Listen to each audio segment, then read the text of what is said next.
What is up, JL Life? Modell here, and today I'm going to be showing you how to better protect your axle when you like to go on rocks. Stay tuned.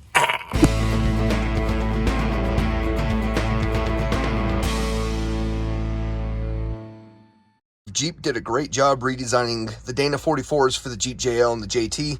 Obviously, they were made for the JL for getting off point. They did a fantastic job redesigning these. However, one of the weak points on them is the lip from the actual diff to the diff plate. You see just how thin all this is. It's not very robust. Even on the cast itself, on the cast steel, it's very thin, and just repeated hits from the rocks, as you can see happens. I just eventually seeing this snapping, and of course once you kind of snap down here, you're going to have some issues, and you're going to be replacing the damn axle. So the piece we're going to be installing to prevent future damage is going to be the Next Venture Motorsports rear diff skid. This thing is oof.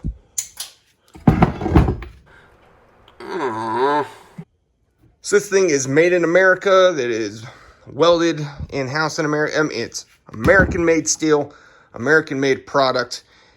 And of course, install is going to be super quick and easy. Depending on how long you've been following the channel, some of you would know that I used to have the metal Cloak rear diff skid on my Jeep, but of course I had to take it off when I decided to truss it. Just because of the way it mounted, it used U-bolts to go around the tubes, and I didn't want to be cutting into the truss to get it to fit.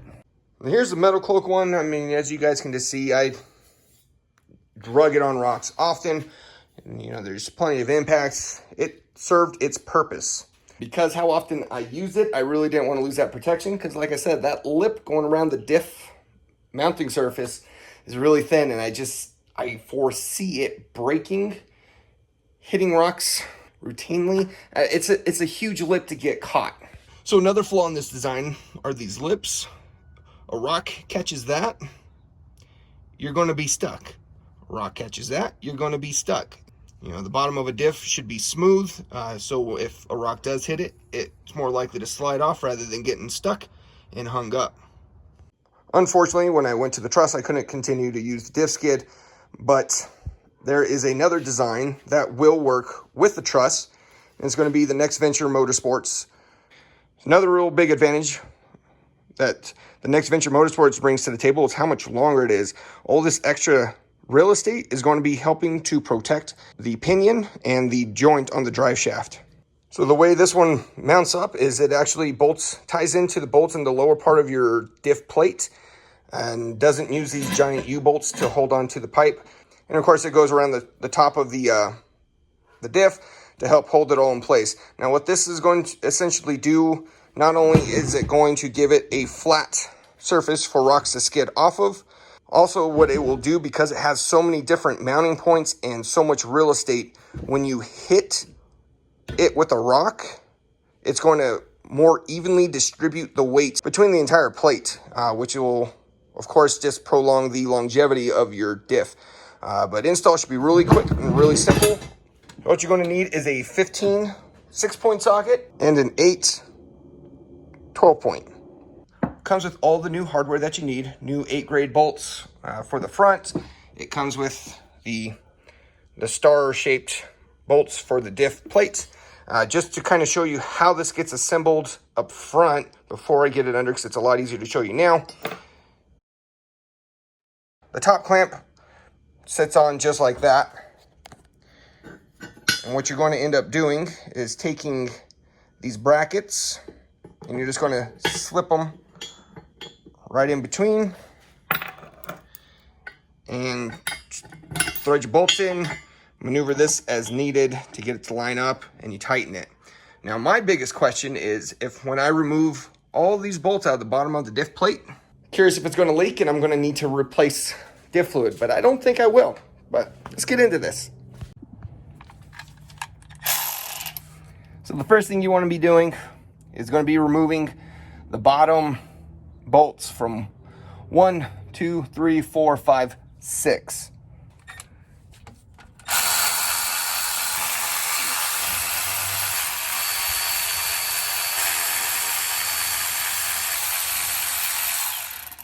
So there we go. We got all bottom 6 bolts removed.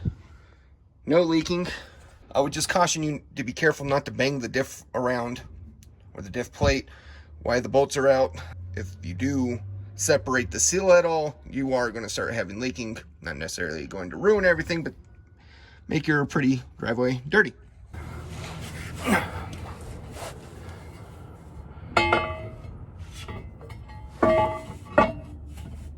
Once you get it holding in place, let's get your new hardware.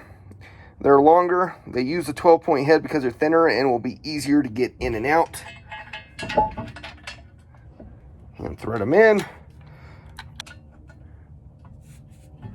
So also a really important step is make sure you are bracing it up front, because you don't want all that weight and leverage hanging down, because when it starts to hang up front, the leverage will be on the bolts that you're starting and will start to separate the diff plate from the differential, and you will have a leak. So make sure you're supporting this or have someone helping you.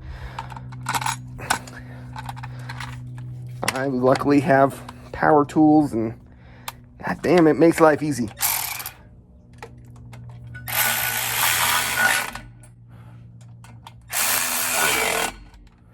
Once you get at least those 2 top ones ran in, you can release and not have to worry so much about it and finish getting the rest of these bolts in.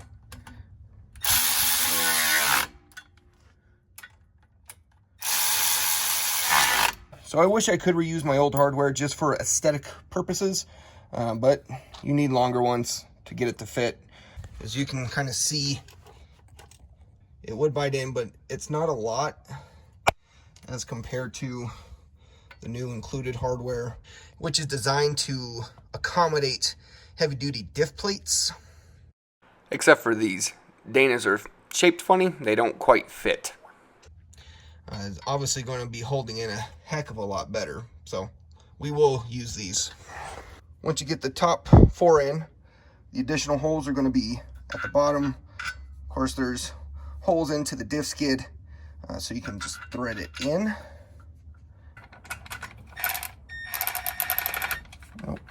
I'm going to loosen up the 4 bolts real quick, just because the holes aren't quite lining up.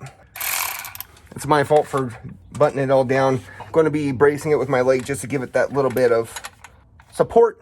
It doesn't need a lot of support, because I'm not going to be taking the bolts all the way out, just enough to give it some wiggle.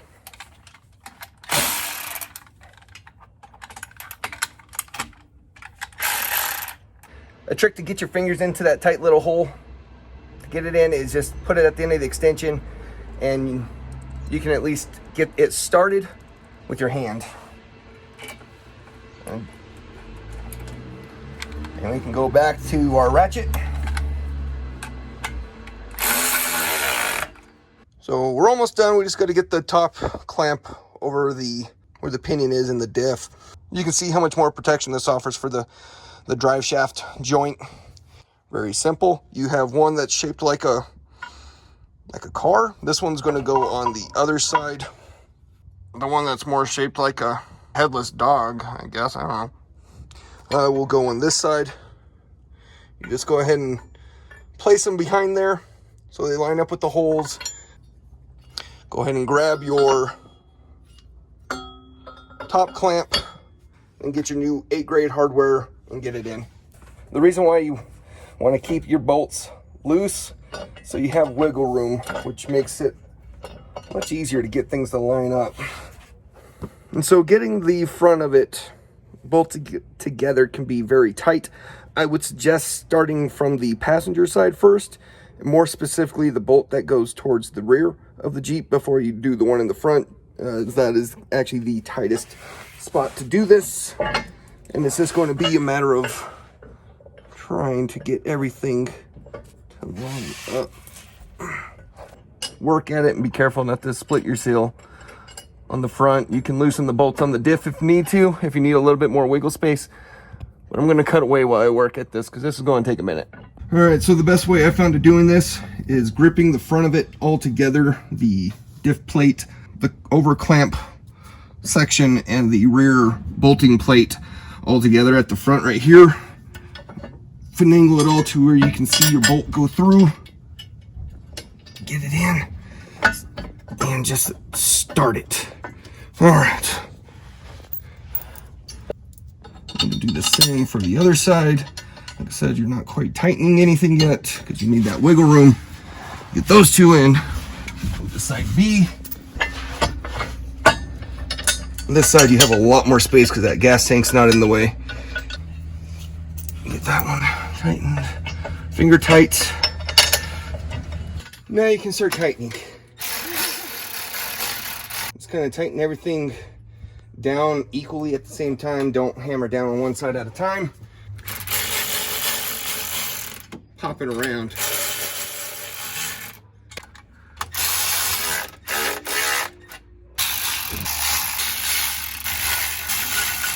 Now it is true, you are adding a little bit more to the bottom of your diff, which technically you lose some clearance. But what this offsets are those occasions to where a rock is hitting those lips in the diff that I had shown you earlier, and there's no other way to get around it. You don't want to bump through that and be smashing that rock on that lip, because eventually, like I said, you're going to be chipping off diff. It's only a matter of time. Now, when I'm in those situations to where a rock's hitting it, I feel a lot more comfortable in the event that I need to bump it, that I can bump it, and I don't have to worry about chipping off the bottom of the diff, because there is so much contact between the front and the rear that the weight will be evenly distributed. It's going to definitely prolong the life of the diff with this. But guys, this is a super easy install. If you have never heard of Next Venture Motorsports, they make some really cool stuff. And there's actually something that they just released, and I'm not gonna lie, I kind of want it. Check this out. Rear corner guards. Steel or aluminum. Ah, it's awesome. Had we had those before, Missy did this number, yeah. You're just on fender right now. You got about 4 inches of fender before your body.